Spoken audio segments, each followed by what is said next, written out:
ഒരു vegetable filled omelette നോക്കിയാലോ? ഇതൊരു ഈസി റെസിപ്പിയാണ്. ഒരു പാനിലോട്ട് ആവശ്യത്തിനുള്ള ബട്ടർ ഇട്ട് കൊടുത്ത് അതിലേക്ക് ചോപ്പ് ചെയ്ത് വെച്ചിരിക്കുന്ന ഗാർലിക്കും കൂടി ഇട്ട് കൊടുക്കാം. ഗാർലിക് മൂത്ത് വന്നാൽ പിന്നെ വെജിറ്റബിൾസ്. ഞാനിന്നിവിടെ എടുത്തിരിക്കുന്നത് ചെറുതായിട്ട് ചോപ്പ് ചെയ്ത് വെച്ചിരിക്കുന്ന ഉള്ളി, ഉരുളക്കിഴങ്ങ്, ക്യാരറ്റ്, ക്യാബേജ്, മഷ്റൂം. ഉപ്പ് ചേർത്ത് നല്ലതുപോലെ സോട്ട് ചെയ്ത് വാടി വരുമ്പോഴത്തേക്ക് മാറ്റി വയ്ക്കാം. ഇന്ന് ഞാൻ 3 മുട്ടയാണ് ഇവിടെ എടുത്തിരിക്കുന്നത്. അത് നല്ലതുപോലെ ബീറ്റ് ചെയ്ത് എടുക്കാം. അതിൽ സോട്ട് ചെയ്ത് വെച്ചിരിക്കുന്ന വെജിറ്റബിൾസും കൂടെ ചേർത്ത് കൊടുത്ത് നല്ലതുപോലെ മിക്സ് ചെയ്ത് എടുക്കാം. ചെറുതായി അരിഞ്ഞു വെച്ചിരിക്കുന്ന തക്കാളിയും സ്പ്രിംഗ് ഓണിയനും കൂടെ ചേർത്ത് ബീറ്റ് ചെയ്ത് എടുക്കാം.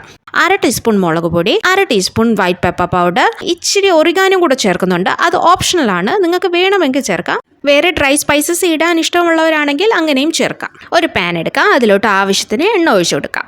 അതിലോട്ട് ബീറ്റ് ചെയ്ത് വെച്ചിരിക്കുന്ന മുട്ട കുറച്ചായി ചേർത്ത് കൊടുത്ത് സ്പൂണ് കൊണ്ട് എല്ലായിടത്തും എത്തുന്ന രീതിയിൽ സ്പ്രെഡ് ചെയ്ത് കൊടുക്കാം.